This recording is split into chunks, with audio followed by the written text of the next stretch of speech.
21세기 사도행전을 쓰며 사는 사람들, 이 시간 진행의 이상진 장로입니다. 오늘은 저 일본에서 사역하고 계시는 일본 선교사님 박영기 그리고 김미영 선교사님과 함께했습니다. 선교사님 안녕하십니까? 안녕하십니까? 반갑습니다. 반갑습니다. 예, 좀 멀리 일본에서 사역을 하고 계시는데 먼저 우리 시청자들에게 본인 소개 간단하게 해주시면 고맙겠습니다. 여러분 반갑습니다. 일본에서 41년 동안 사역하고 있는 박영기 김미영 선교사입니다. 네, 아주 연습을 많이 해오신 것처럼 이렇게 소개가 되었습니다. 감사합니다. 자, 우리 박영기 선교사님 지금 멀리 계시다가 캐나다까지 오셔가지고 지금 이 시간에 인터뷰를 하게 됐는데요. 많이 피곤하시겠습니다. 괜찮습니다. 네, 네, 이렇게 만나 뵈어서 너무 반갑고요. 얘기 듣기로는 간증할 것도 많고 41년 동안 그 있었던 얘기를 다 이렇게 한 시간 만에 하는 게 도저히 불가능하다고 얘기를 들었지만 그래도 간단하게 이게 우리 시청자들과 함께 이렇게 아주 가깝게 나누어 주시면 고맙겠습니다. 우리 박영기 선교사님 먼저 그 일본 사역 얘기를 하기 전에 먼저 신앙 간증 얘기 잠깐 하면 좋을 것 같아요. 언제 한국에서 일본을 가셨는지, 가시기 전에 어떻게 예수님을 만나시고 또 선교사가 되셨는지 궁금합니다. 저는 어머니의 신앙으로 말미암아 어려서부터 교회를 중심으로 이렇게 자라게 되었습니다. 제가 어머니 태중에 있을 때에 아버지께서 병으로 고생하셨는데 우리 어머니께서 전도를 받은 것이 아니고 교회 앞을 지나가는데 찬송가 소리가 교회 밖으로 흘러나왔습니다. 자기도 모르게 제가 태중에 있을 때 어머니께서 교회로 인도받게 되었습니다. 그때 교회에서 전하는 말씀이 공중의 새를 보라, 그 말씀을 듣게 되었지요. 처음으로 들은 복음이지요.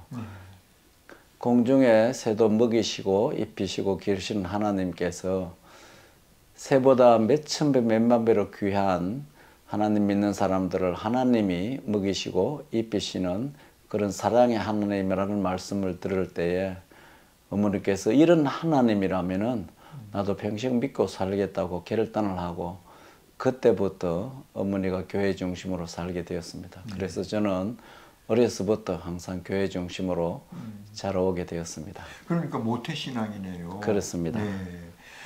자, 이제 한국에서 모태신앙에 자라면서 또 이제 그러면 모태신앙이라 하더라도 어떤 사람들은 모태 그런 사람도 있잖아요. 그런데 이제 예수님을 우리의 마음속에 개인적인 구주로 모시게 되셨는지요? 예, 저희들이 초등학교 다닐 때에 태어나서 2달 만에 아버님은 소천하셨고 4살 위인 누나와 저 어머니 세 식구인데 어머니께서 늘 가정예배를 인도하셨어요.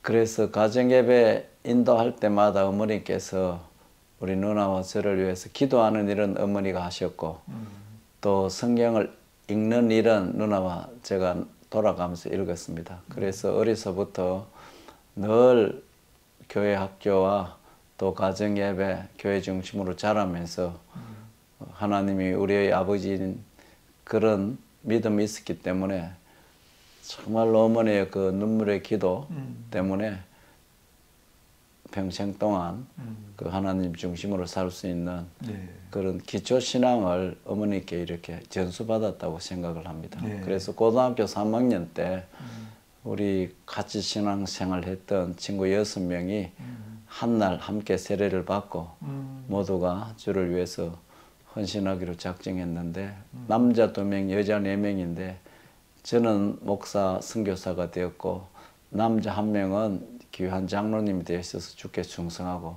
여자친구 4명 중에서는 3명이 목회자 부인이 되고 1명은 권사가 되어가지고 주님을 잘 섬기고 있습니다. 그래서 어려서부터 부모들도 친구, 우리들도 친구인데 이런 믿음의 친구들이 있기 때문에 참 든든했다고 생각이 됩니다. 네.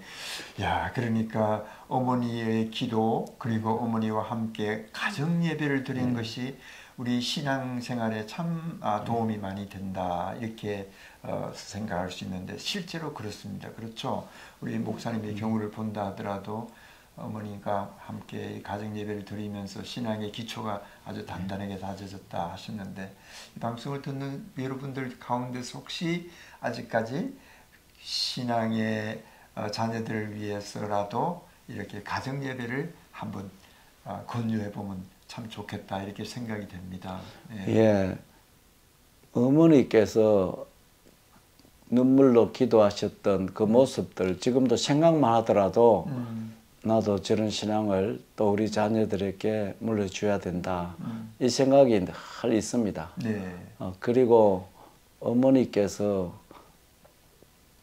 학교를 간 일이 없기 때문에 그 성경을 가르치는 이런 것들은 부족하지만은 네.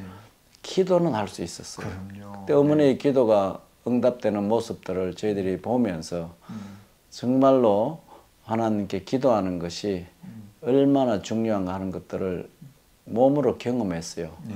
그래서 요즘 신앙 기여성이 어느 시대보다도 심각한 시대인데 부모님들이 믿음으로 생활하고 가정 예배를 통해서 기도가 응답되고 믿음이 어떤 것인지 모범을 보여주면은 자녀들은 반드시 그 신앙을 자기 것으로 이렇게 삼아서 또 대를 이어서 물려줄 것으로 저는 확신을 하고 있습니다. 네, 정말 너무 좋은 개인의 간증과 함께 많은 사람들에게 큰 울림이 될 것 같습니다.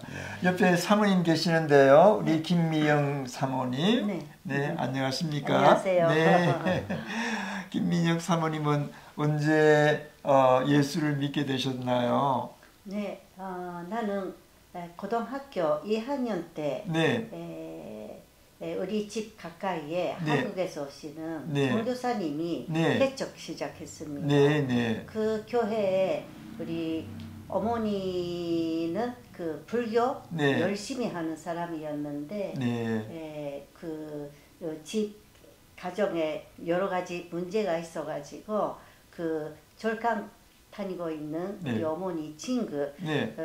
그 교회 다니고 시작했네요. 아, 네. 네, 그렇게 해가지고 그 친구가 우리 어머니를 네. 먼저 교회에 오라고 네. 전도를 했는데 네, 네. 우리 어머니는 안 가고 내한테 먼저 가라고 그렇게 이야기해가지고 교회 가게 되었습니다. 아, 그렇게.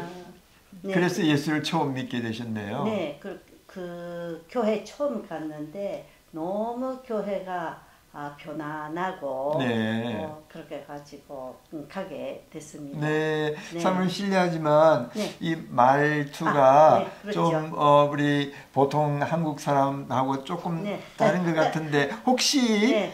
외국에서 태어나셨습니까? 네, 나는 그 교포 3세입니다. 일본교포 네, 3세, 네, 제일교포. 네, 동교에서 태어났습니다. 아, 그렇게 네, 하셔서 네.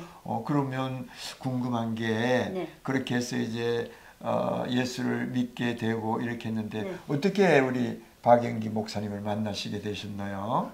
네. 네. 동경에 그 조병철 목사님, 네. 선교사님 계시는데 그 선교사님하고 네. 고신대학 그 학자님 이근삼 박사님 네. 둘이 소개로 네. 일본에서 만났습니다. 아, 네. 네.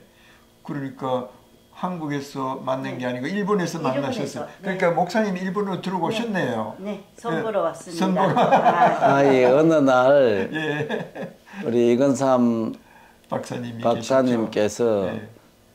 저를 불렀습니다. 네. 우리 신학교 클래스메이트가 48명이 졸업했는데 혼자 독신이었어요. 예. 제가 신학교를 졸업하고 한국 김해에 있는 덕천교회 한센시 불악에 있는 참 좋은 교회였습니다. 그 교회를 봉사하고 또 한국 외양선교회에서 외국 선원들에게 복음을 전하는 그 사역을 하는데 이건삼 박사님께서 신학교를 졸업한 저에게 신학교로 오라고 전화가 왔어요. 가니까 제일교포 일본에서 신학을 마치고 여전도사님으로 봉사하는 이런 자매가 있는데 그 가서 만나보라고 이렇게 저에게 그 정보를 주었습니다. 그래서 순종하고 선보러 일본에 제가 갔었습니다. 아, 네, 그것이 일본에 첫 발을 디디게 되셨네요. 처음 갔을 때 일본, 그러니까 아직 선교사가 되기 전에 일본에 처음 갔을 때 일본 어땠습니까? 그 당시 때? 그때는 1982년도에 갔기 때문에 한국하고 차이가 많이 났죠. 그때는 많이 났죠. 그리고 제일 놀랐던 것은 우연히 교회를 찾는다는 것이 너무너무 어려웠어요. 교회가 있기는 있는데 우리나라처럼 걸어가면서 십자가를 찾는다는 것이 너무 어려웠습니다. 자, 이제 선을 보신 거, 뭐, 그것까지 뭐 여기에서 다 설명할 수 없겠고, 시간상. 그래서, 오케이가 서로 된 겁니까? 선을 보면 안 되는 경우도 많잖아요. 그런데 어떻게 서로 잘, 첫 선에 잘 됐습니까? 그러니까, 아마 소개시켜 주신 분이 이건삼 박사님 또 잘 교계도 잘 알려져 있고 이렇게 하신 우리 교계도 지도자고 이렇게 하시기 때문에 또 그럴 것 같고 또 그것보다도 중요한 거는 본인이잖아요. 어디가 좋았습니까? 나는 그 한국말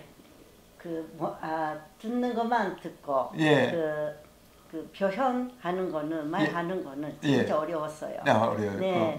근데 듣는 거는 잘 들을 수 있어가지고 우리 그때 전도사님이었는데 어떻게 지내왔는가 그 이야기를 들어보니까 너무 진실하고 너무 헌신되고 있다고 하는 거를 굉장히 느꼈습니다. 이런 사람라면 결혼해도 좋겠다. 그런 마음이 같이 그런 마음이 들으셨구만요. 그럼 목사님은요? 저는 이건삼 박사님 존경하고 또 저를 사랑해 주셨고 많은 것들을 가르쳐 주셨는데 저를 소개해 줄 때 가장 좋은 분을 소개해 주시는 스승님이기 때문에 정말로 편안한 마음으로 선보러 왔고 그리고 말은 통하지 않았습니다만은 우리 장모님이 정말로 기도의 어머니이신 것을 알았어요. 정말로 기도 많이 하시는 분인데 그래서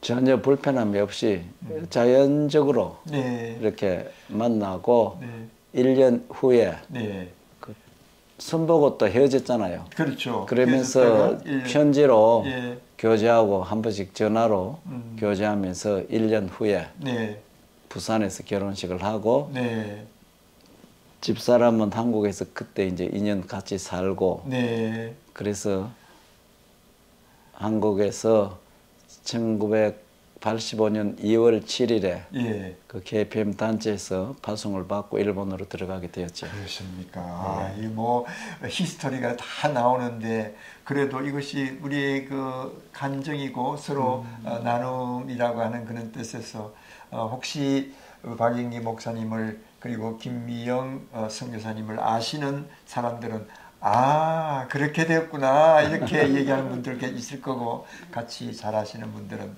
이것을 이 유튜브를 보면서 또 기뻐할 거예요. 저 친구가 저렇게 벌써 됐구나 이렇게 얘기하시는 분들도 있을 거고요. 어떻든 좋은 결혼 만남 그리고 이제 결혼식이 다 이제 끝나고 2년간 제일교포 3세로 사시다가 한국에 사시니까 어때요? 2년간 사실 때 힘들지 않았나요?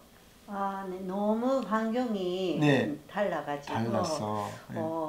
30년 정도 타임슬리프하는 그런 느낌을 가지시고 느낌이 있었는데 너무 사랑이 많은 교회였어요. 그렇게 네, 해가지고 내가 많이 배웠습니다. 네, 배우시고 네. 또 한국 풍습도 배우시고, 네, 그렇습니다. 네. 가정 풍습도 배우시고, 네. 그래서 이제 다시 일본으로 돌아가게 되었습니다. 네. 일본 돌아가셨을 때 우리 사모님, 김미영 사모님은 어땠어요? 아주 좋았죠? 고향으로 다시 돌아오니까. 그렇죠. 네. 그런데 박영진 목사님은 지금 낯설고 또 물씬, 그러나 이제 사랑하는 아내가 있기 때문에 보통 처음 가는 사람보다는 조금 나았겠어요. 네, 결혼하고 네. 일본 몇 번 네, 방문했잖아요. 방문하시고, 네, 네. 방문하면서 여러 지역들을 이렇게 둘러보고 그러는데 하시고, 네. 교회 찾기가 너무너무 어려워요. 네. 한국에는 보이는 것이 교회인데 예. 이렇게 교회가 적은 나라에 가서 교회 한 개라도 개척하면은 우리 하나님께서 얼마나 기뻐하시겠는가. 네. 그런 마음이 계속 일어나게 됐어요. 네, 네. 그러시구만요. 네. 예, 그래서 이제 일본으로 선교사로 파송이 됩니다. 파송교회는 어느 교회에서 파송하셨습니까? 제가 신학교로 이렇게 들어갔잖아요. 네. 입학하기 전에 시간이 좀 있어가지고 이제 하나님 위해서 모든 것을 드리는 헌신자가 되었기 때문에 무척산 기도원에 가서 한 주간 네. 금식하면서 이제 내려왔는데 그때 저희 집에 편지가 한 장 와 있었어요. 아, 네. 그것이 김해에 있는 한센시 불악에 있는 득촌 교회인데 네. 그 교회에 계시는 김한용 목사님께서 한번 만나면 좋겠다는 내용이 있었어요. 그래서 제가 그때 대구에 살고 있을 때인데 그 교회를 찾아갔어요. 그 목사님께서 하시는 말씀이 우리 교회가 우리 자녀들을 위해서 3년 전부터 교육 전도사를 우리가 모시기 위해서 기도해 왔는데 이 교회에 와서 저와 함께 땀을 흘려주지 않겠습니까? 이렇게 말씀하셨어요. 네. 근데 이제 신학교 합격했기 때문에 입학을 하게 되면은 또 봉사교회가 있어야 되는데 그 목사님께서 합격자 명단을 보고 제 주소를 확인해 가지고 편지를 보냈던 거예요. 아, 네. 근데 저는 기도원에 가서 기도하고 내려왔기 때문에 그 목사님 설명을 듣고 하나님께서 이곳으로 인도하시는구나. 그 하나님의 인도를 깨달았어요. 그리고 그 말씀을 들을 때 참 너무 가슴이 뜨거워지고 감격이 있었던 것은 어떻게 저같이 부족한 사람이 3년 동안 교육 전도사를 위해서 좋은 분에 오도록 기도했는데 이렇게 좋은 교회에 인도받을 수 있나 이것이 너무 좋았고 그리고 그 목사님께서 대선배 목사님께서 아주 젊은 저에게 저와 같이 이 자녀들을 위해서 같이 땀을 흘려주지 않겠습니까? 그 말이 아주 인격적이었어요. 그래서 교회가 원한다면 기쁨으로 오겠습니다 해가지고 이제 신학 3년 동안 그 교회에서 이렇게 봉사를 할 수 있게 되었고 또 그 교회가 모든 학비와 생활비와 도서비 공부에 전념할 수 있도록 참 저를 이렇게 도와주셨어요. 제가 2학년 될 때에 우리 목사님께서는 부산에 있는 어느 교회에서 청빙해서 그곳으로 가시고 결국은 신학교 2학년 때부터 그 교회 전임 교육자가 되어서 공부하면서 주일날은 설교하고 수요일 설교하고 그러니까 강한 훈련을 받은 것 같습니다. 아주 극하게 강한 훈련을 받으셨네요. 그래서 다니시면서 졸업한 이후에 또 3년 동안 그 안수를 받을 때까지 그 교회에서 충성하게 되었죠.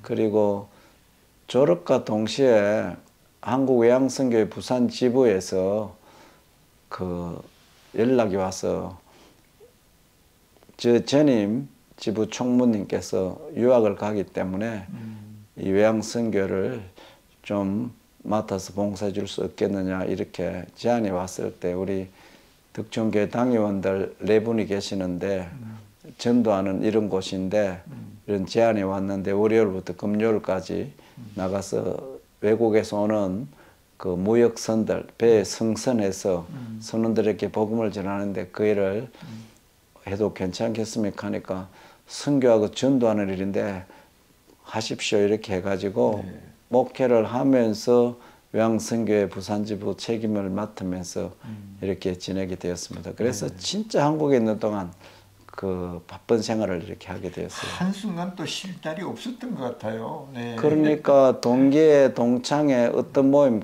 가본 일이 한 번도 없었어요. 네. 예. 네. 그래서 이제 너무 아주 열심으로 성실하게 하기야 그때야말로 정말 젊은 패기가 있고 또 기력도 있고 모든 것이 뭐 펄펄 날른 때였지 않습니까? 그때 정말 온전하게 하나님께 드렸던 그 역사 그걸 이제 하나님께서는 그때부터 이제 카운트하고 계셨다 그죠? 그래서 이제 일본으로 들어갑니다. 네, 일본에 들어가셔가지고 어떤 사역을 먼저 시작하셨나요? 우리 김해에 있는 그 교회가 네. 이제 제가 일본으로 가서 선교를 하고 싶다고 했을 때에 네. 교회가 반대하면 어려웠잖아요. 그렇죠. 그렇지만은 선교하러 가기 때문에 우리가 그 후원을 하고 우리가 뒤에서 열심히 기도하겠습니다 하면서 그 교회가 중심이 되어서 부산의 4개 교회가 저희들을 이렇게 후원하는 그런 교회가 되어서 1985년도 2월 7일에 저와 아내와 그리고 딸이 한 명 있었습니다. 첫 돌을 지난 다음에 새 식구가 일본으로 들어오게 되었는데 저희들이 선교사로 파송받을 때에는 선교지에 가서 뼈를 묻으라 이런 이야기를 많이 들었습니다. 그리고 양화진에 가서 보면은 미국에서 오신 선교사님들이 거기 무덤이 있잖아요. 그렇죠, 많죠. 선교사들은 현지에 가서 그 영혼들을 사랑하고 그 현지에 그 뼈를 묻는 이런 것들이 참된 선교구나 이런 생각을 하였고 또 그렇게 훈련을 받았어요. 그렇죠. 그래서 일본에 올 때 하나님 이제 평생 동안 일본에서 사역하기 위해서 첫째 준비가 중요한데 어떤 준비가 좋을까 기도하면서 하나님의 뜻을 기다리는데 하나님께서 일본 신학교를 다시 들어가서 전도 전문 용어, 성경 전문 용어, 일본어 그리고 습관 문화 거기에서 철저하게 배우면서 서두르지 말고 기초를 튼튼하게 닦아서 일본 선교 하는 것이 평생 뼈를 묻기까지 선교하는데 중요하다는 것을 깨닫게 해가지고 바로 일본 신학교를 어플라이 했는데 합격을 해가지고 바로 학생 비자로 들어와서 처음에는 그 신학교에서 3년 공부하는 그 목적으로 준비 기간으로 들어갔습니다. 그런데 좋았던 것은 입학식 끝난 다음에 학비와 등록비 이렇게 지불을 하기 위해서 사무실에 갔습니다. 사무실에 갔는데 재정 담당하시는 분이 당신의 1년 학비와 등록비 모든 경비를 어느 누군가가 다 이렇게 지불을 했습니다. 당신은 공부만 열심히 하세요. 이렇게 가자마자 아는 사람이 거의 없는데 누가 제 1년분의 학비와 등록비를 다 냈을까 궁금하잖아요.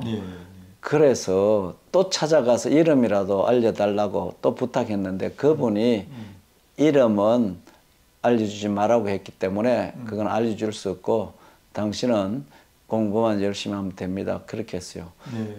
그 사건이 있을 때 제가 가장 놀랐던 것은 하나님 감사합니다 이것보다도 하나님에 대한 두려움이 엄청나게 컸어요.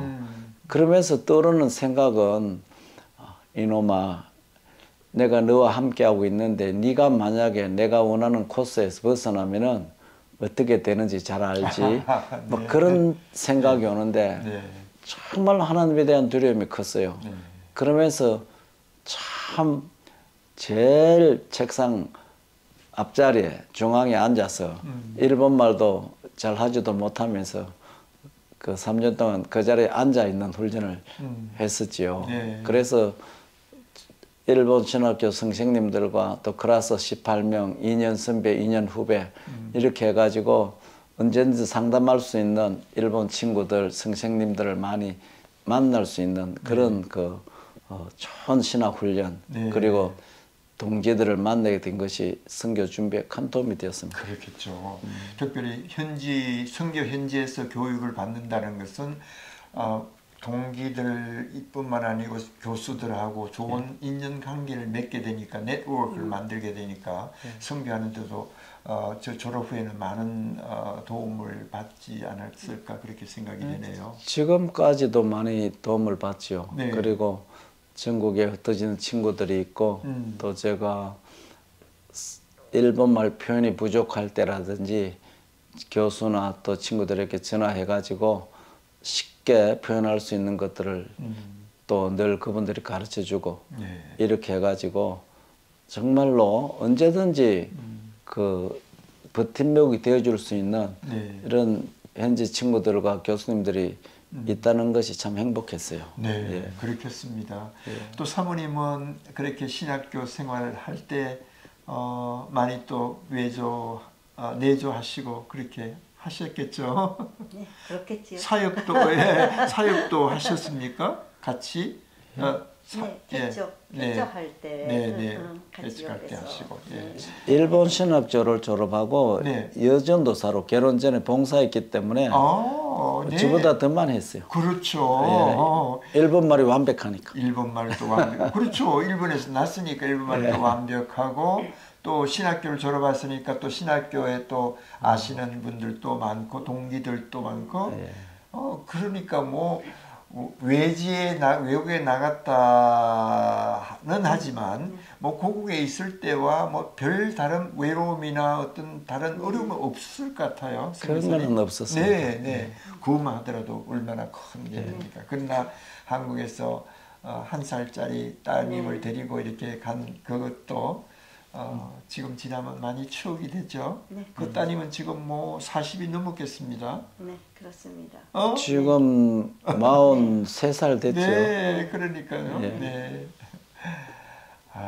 조그만 꼬맹이를 손잡고 일본을 건너갈 때 그 상상을 하면 그 젊은 이렇게 피 끓는 부부가 조그만 아이를 데리고 선교사의 길을 걷는 그 모습을 상상해 본다면 하나님 또 참 기뻐하시지 않을까 이렇게 생각이 되네요.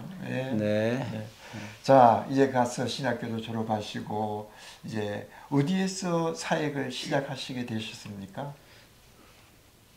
우리 선교 단체에서는 선교제 가더라도 2년 동안 그 사역을 못하게 했습니다. 언어 공부를 하기 위해 가지고. 현지 적응 기간이라고. 그런데 신학교 공부 1학년 1학기 끝났을 때에 우리들이 종종 이용하는 그 클리닉 개인 병원이 있습니다. 고미야마 세츠코라는 할머니 의사 선생님이 계시는데 그분이 동경여자의과대학 교수를 하면서 자기 개인 병원을 가지고 계시는데 애기들 데리고 가고 또 우리도 종종 병원에 갈 일 있으면 가는데 내가 당신을 도와주고 싶은데 뭘 도와줄까요? 그 의사 선생님이 그렇게 제안을 했어요.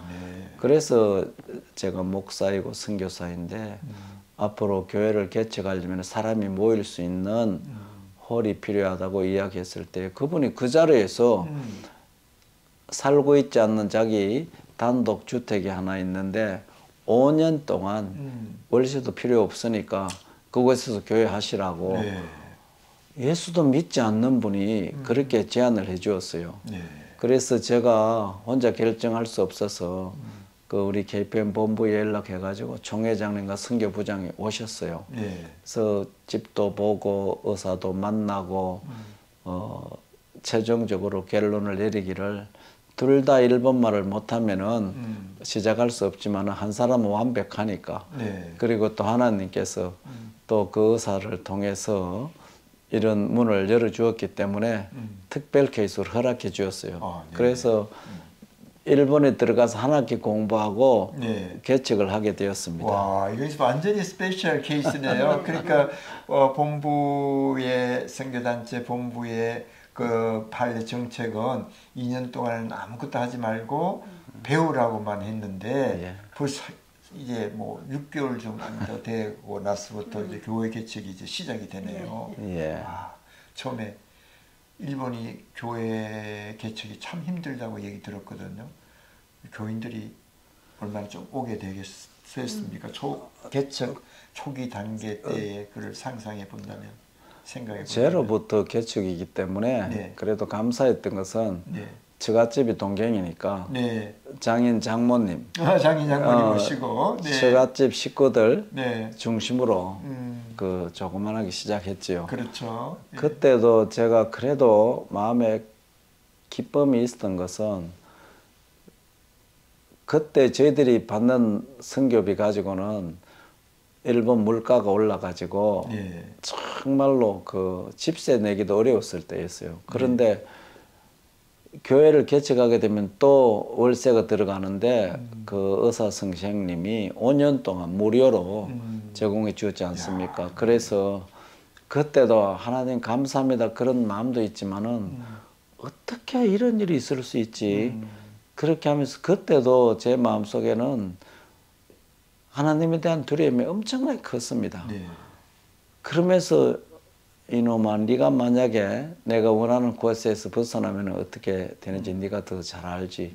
이런 생각들이 계속 떠오르는 거예요. 그래서 정말로 그 하나님을 정말로 두려워하면서 개척하는데 1년 동안 열심히 복음 전하니까 한 10명 모이고 네. 이제 2년 지나면은 한 20명 모이고 네. 그래서 8년 6개월 동안 신학 공부 끝난 다음에 더 전력할 수 있었기 때문에 네. 8년 6개월 동안 그곳에서 봉사하는데 네. 그래도 어른들이 한 80명 이렇게 모이고 네. 네. 그리고 또 어린이들이 좀 많았습니다. 네. 이제 제가 얘기 듣기로는요. 일본의 교회가 한 8,000개 정도 됐는데 예. 그 교회 에버리지 평균 출석 수가 20명이라고 들었거든요. 맞습니다. 그렇다면 80명이 8년 동안에 그렇게 됐다면 1년에 10명씩 늘어났다는 게 아니에요. 예. 와, 이건 굉장히 큰 발전이다, 부흥이다라고 생각할 수 있겠습니다. 예, 우리 부부가 열심히 사역할 때 평균 1년에 10명씩 그러니까요. 이렇게 그 사람들이 들어오는 것 같아요.